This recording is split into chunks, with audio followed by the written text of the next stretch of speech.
যে মেয়েটাকে ডেকে, ডেকে হয়রান হয়ে গেলেও সেই মেয়েটা ঘুম থেকে উঠতো না। আজ পরিস্থিতির কারণে আজ সেই মেয়েটি পাখিরও আগে ঘুম থেকে ওঠে। আসলে একটা কথা কি জানেন, মেয়েদেরকে কোনো কিছুর জন্য তৈরি হতে হয় না। পরিস্থিতিতে পড়লে এমনিতে হয়ে যায়। এই যে আমি আগে ঘুম থেকে উঠতে পারতাম না, আর এখন আমার ছেলেকে স্কুলে ভর্তি করার পর থেকে এত সকালে ঘুম থেকে উঠি, আগে কখনো উঠিনি। তখন আমার কাছে মনে হতো রাত, এখন সেই রাতে উঠে আমি কিছু রেডি করি। ওই যে বললাম না, পরিস্থিতিতে পড়লে এইটা কোনো তো ব্যাপারই না।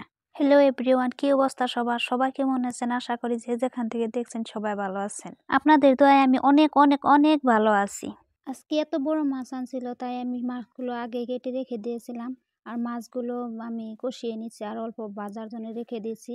তাই আমি এখন মাছটা কষিয়ে ধনিয়াপাতা দিয়ে নামিয়ে নিচ্ছি।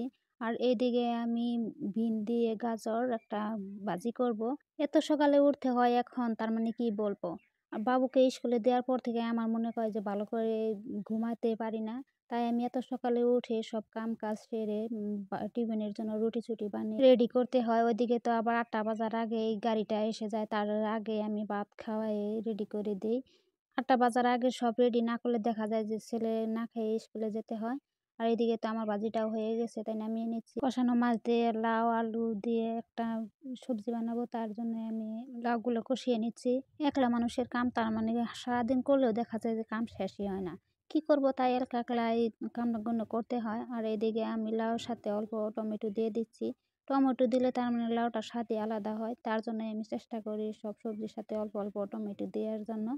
এদিকে আমার লাউটা কষানো হয়ে গেছে, তাই আমি ঝোলটা দিয়ে দিচ্ছি। এত ছোট বয়সে এত মাথায় চাপ, কি বলবো। বাচ্চা দুটাকে সামলাতে হয়, আবার ওইদিকে আমার অল্প স্কুলে যেতে হয়। কি বলবো, তাই সব কাম হাঁড়াহাঁড়ি করে ফেলার চেষ্টা করি। আর এদিকে তো জানেনই, বাচ্চা থাকলে ডেলি ডেলি কাপড় না ধুলে হয়ই না। এদিকে আপনাদের সাথে কথা বলতে বলতে আমি মাছটাও দিয়ে দিচ্ছি। আজকের এত বড় মাছটা কাটতে আমার তো 12টা বেজে গেছিল। তার মানে বাজার তো ডেইলি আর কি মাছটা কেটে আনে, আজকে মাছটা তার মানে কেটে আনছিল না। যাই হোক, মাছ কাটাও কিন্তু একটা অভিজ্ঞতা, তাই আমি সুন্দর করে মাছটা কেটে রেখে দিয়েছিলাম। আবার এদিকে আমি কয় পিস মাছ রেখে দিয়েছিলাম ভাজি করার জন্য, তাই আমি মাছগুলো আগেই মশলা দিয়ে মাখিয়ে রেখে দিয়েছিলাম। আর এখন সুন্দর করে ভেজে নিচ্ছি, একটা একটা করে মাছগুলো ভেজে নিচ্ছি। মাছগুলো প্রায় ভাজা হয়ে গেছে, তাই আমি আরেকবার উল্টিয়ে দিচ্ছি মাছগুলো সুন্দর করে। এদিকে অল্প আবার শপিং করে নিছিল, তাই ভাবলাম যে আপনাদের সাথে শেয়ার করি। এদিকে 2টা নাইটি আনছে বাড়িতে ব্যবহার করার জন্য। আর বাবু 2টার জন্য 2টা জারের কাপড় আনছে। জার প্রায় শেষ, তাও আবার নিয়ে আসছে। কাপড় 2টা অনেক মোলায়েম ছিল, অনেক সফট ছিল, পিনতে আর কি আরাম পাবো। উম অনেক সফট। আবার ছোট বাবুর জন্য একজোড়া জুতা আনছে। জুতাটা তো মানে আনার নগে নগে তার মানে পিন্দা ফেলছে। তাই আমি আর শেয়ার করতে পারলাম না। আর এদিকে আমার একজোড়া জুতা আনছে। সবাই ভালো থাকবেন, সুস্থ থাকবেন। আল্লাহ হাফিজ।